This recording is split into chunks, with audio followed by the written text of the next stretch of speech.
My cousin Gina went back to Brooklyn to do the books at her father's grocery store. When she finished, she said, "Papa, good news. Your net worth seems to be about $1 million. But we don't know how much of that is profit." Her father, my Uncle Finuccio, said, "It's all profit." Gina said, "How do you know that? I'm the accountant." Uncle Finuccio said, "When I'm going to come from Italy, I'm going to have the shoes, I'm going to have the money. The only thing I'm going to bring from Italy is the reputation. So, minus the reputation, and all the rest is profit." Ladies and gentlemen, a reputation for honesty is something that the older generation valued very highly, but which I fear we in this generation have lost sight of. In my life, I was lucky enough to have had two men who taught me the value of reputation. The second was a Buddhist monk in the mountains of Southeast Asia. But we'll get to him in a minute. The first was my Uncle Finuccio. Every day after school, I'd go to my Uncle Finuccio's shop, and I was too short to see over the counter, so they had me stand on a box. I'd bag up the groceries. There was a little old lady named Mrs. Lombardi, and she'd come in with her cart, and she'd buy a few things. One day, after Mrs. Lombardi had left, my Uncle Finuccio looked over the books, and he realized I had overcharged her by 50 cents. I was a kid. I thought, all adults are millionaires, right? But Uncle Finuccio said, "No, no, no. We are poor but honest people. If we cheat Miss Lombardi, we lose our reputation. And no one do business with us." He gave me the money. He said, you go, you find a Miss Lombardi, you give her back the money. I went running up the block. And as I was running past the comic book store, I saw in the window Marvel Comics number 173, Captain America fights the Hulk. And I had to have it. And how much was it? 50 cents. How much did I have? 50 cents. And I didn't see Mrs. Lombardi anywhere. I went into the shop, I took the magazine, I was just about to pay for it. Out of the corner of my eye, there went Mrs. Lombardi pushing her little cart. Felt sick. If she had come 10 seconds later, I would have been a thief. And in my simple child's morality, I already was. I went out in the street, I said, "Signora, io ho fatto un errore." And as I gave her back the money, I couldn't even look her in the eye. She pinched my cheek. She said, "Bravo, bravo, che bello. What an honest boy. Here, I give you the money." I said, "No, non posso." I walked slowly back to the shop, looking down at my feet. When I got there, my Uncle Finuccio knew what had happened. He told me to sit on that box where I usually stand. And he made me a chocolate seltzer. And I knew something special was coming because he didn't charge me for the seltzer. He told me a story about when he was a boy and he'd had to make an ethical decision. During the Depression, he got a job earning 28 cents a week. And every Friday he went home and he gave the money to his mother.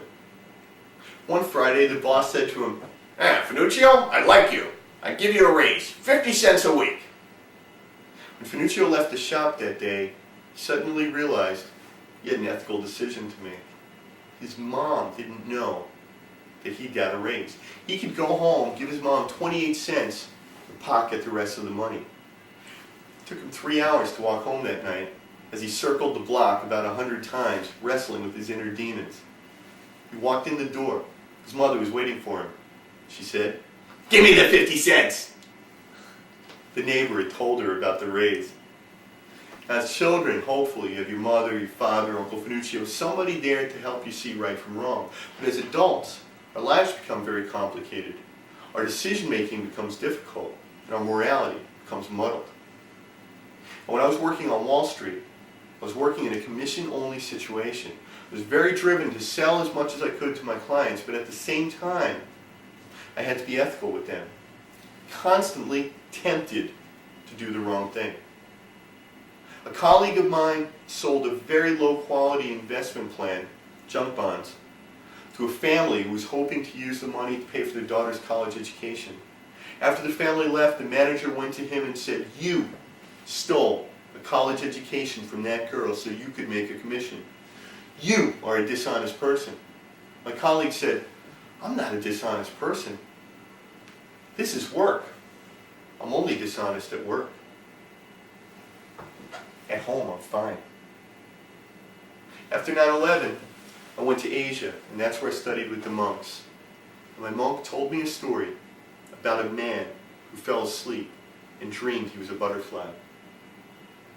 And when he awoke, he didn't know if he was a man who had dreamed he was a butterfly or if he was a butterfly dreaming he was a man.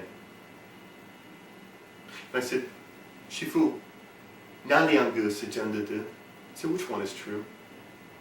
My monk said, Dolianga Tsuoda. They're both wrong. There is no reality, only perception.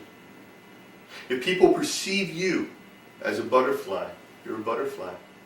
If people perceive you as a man, you're a man. And then I remembered that colleague back on Wall Street.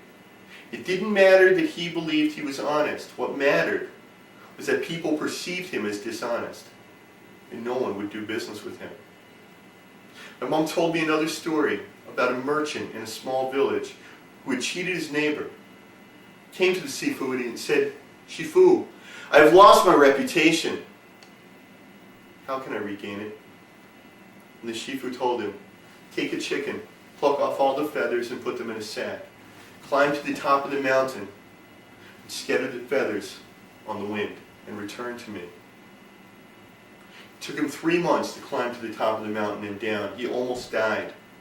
He crawled into the temple on his hands and knees, broken, battered, cut, scarred.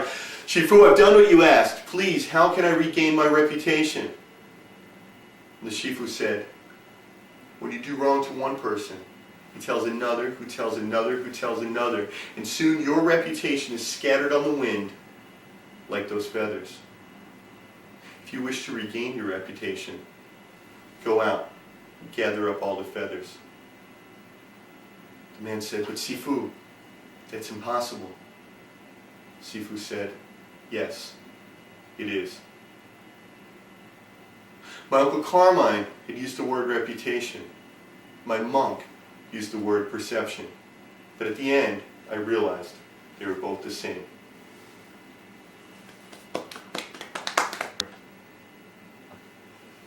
My Uncle Finuccio had used the word reputation. My monk used the word perception. But in the end, I realized they were both the same.